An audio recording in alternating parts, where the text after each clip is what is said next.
चाणक्य नीति कहती है, अगर तुम हमेशा दूसरों की भलाई सोचते रहोगे तो दुनिया तुम्हारा इस्तेमाल करती रहेगी, पर जब तुम अपने मतलब से चलोगे तो वही दुनिया तुम्हें गंभीरता से लेने लगेगी। इस नीति का सार यही है कि दया और विनम्रता तभी तक अच्छी लगती है जब तक सामने वाला उसका दुरुपयोग न करे। चाणक्य के समय में एक साधु था जो अत्यधिक दयालु था, लेकिन अंत में वही दया उसकी सबसे बड़ी कमजोरी बन गई। कैसे? यही जानने के लिए पढ़िए ये गहरी और चौंकाने वाली कहानी। मौर्य साम्राज्य के उत्कर्ष काल में चाणक्य की नीतियां पूरे भारतवर्ष में प्रचलित थीं। उनकी दूरदृष्टि, कूटनीति और अद्वितीय राजनीतिक ज्ञान ने चंद्रगुप्त को सम्राट बनाया। लेकिन चाणक्य केवल एक गुरु नहीं थे, वे जीवन के गहरे रहस्यों को समझने वाले तत्वज्ञानी भी थे। स्थान तक्षक नगर मगध के एक सीमांत प्रदेश में बसता सा एक नगर जहां ब्राह्मण, साधु संत और विद्वान रहते थे। अध्याय 1, संत सौमित्र की प्रसिद्धि। तक्षक नगर में एक संत रहते थे, सौमित्र। वे अत्यंत दयालु थे, किसी को भी दुख में नहीं देख सकते थे। दिन रात दूसरों की सेवा करना, भूखों को भोजन कराना, बीमारों की देखभाल करना ही उनका जीवन था। लोग उन्हें जीवित देवता कहते थे। सौमित्र कभी किसी को मना नहीं करते थे, चाहे वह सच्चा हो या छलिया। लेकिन जैसा चाणक्य ने कहा था, दयालु व्यक्ति समाज के सबसे आसान शिकार होते हैं।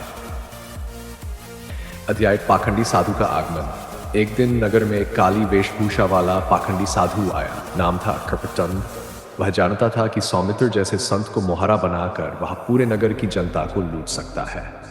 उसने संत का भरोसा जीतने के लिए बीमार बनने का नाटक किया और उनके आश्रम में रहने लगा। सौमित्र ने निस्वार्थ भाव से उसकी सेवा की। कृपटन हर दिन उनकी दया को देखकर मन ही मन हंसता। ये दया नहीं, मूर्खता है। अब देखो कैसे इनकी अच्छाई को ही इनका विनाश बनाता हूं। अध्याय 3, योजना का जाल। कृपटन ने धीरे धीरे नगर में अफवाहें फैलानी शुरू की कि सौमित्र के आश्रम में चमत्कारी औषधियां हैं जो लोगों को अमीर बना सकती है। लोग दौड़ने लगे। सौमित्र उन्हें मना करते रहे, यह सब झूठ है। लेकिन जनता अब कृपटन की बातों पर अधिक विश्वास करने लगी थी। एक दिन नगर के सेठ की बेटी बीमार पड़ी। कृपटन ने कहा उसे केवल सौमित्र की औषधि ही ठीक कर सकती है, लेकिन इसके लिए उन्हें गुप्त कक्ष में साधना करनी होगी। सौमित्र ने अनिच्छा से हामी भर दी। कुछ दिनों बाद सेठ की बेटी की हालत और बिगड़ गई। अब दोष सौमित्र पर आने लगा। कृपटन ने घोषणा कर दी, ये संत नहीं, डोंगी हैं। इनकी दया और सेवा बस दिखावा है। गांव वालों ने पत्थर बरसाए।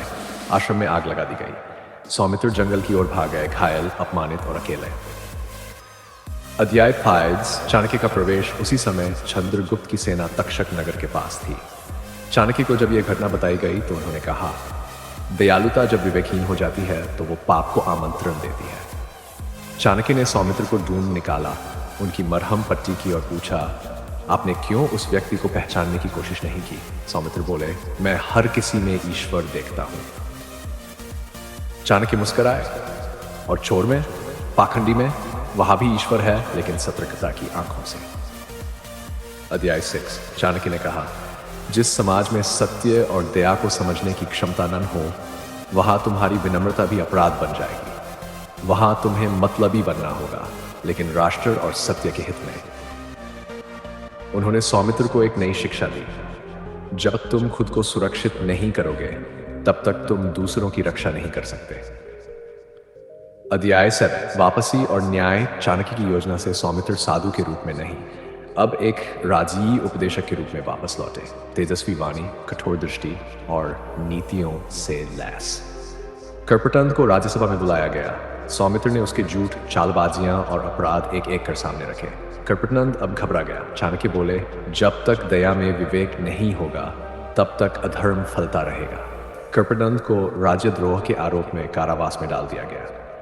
अध्याय मतलब का सही अर्थ। सौमित्र अब समझ चुके थे, मतलब सिर्फ स्वार्थ नहीं होता, बल्कि उद्देश्य भी होता है। यदि तुम्हारा उद्देश्य समाज को सजग बनाना है, तो उस मतलब से मत डरो। अब उन्होंने एक नई नीति बनाई। जो बिना सोचे दया करता है, वह अंततः पाप का हिस्सा बन जाता है। उनका नया आश्रम अब केवल जरूरतमंदों के लिए था, लेकिन पात्रता जांच के बाद ही।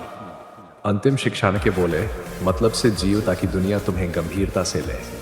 दया तब तक मूल्यवान है जब तक उसके पीछे बुद्धि खड़ी हो। नैतिक शिक्षा। दया में विवेक जरूरी है। अंधी भलाई मूर्खता बन जाती है। अपने उद्देश्य मतलब को पहचानो, वही तुम्हारी शक्ति है।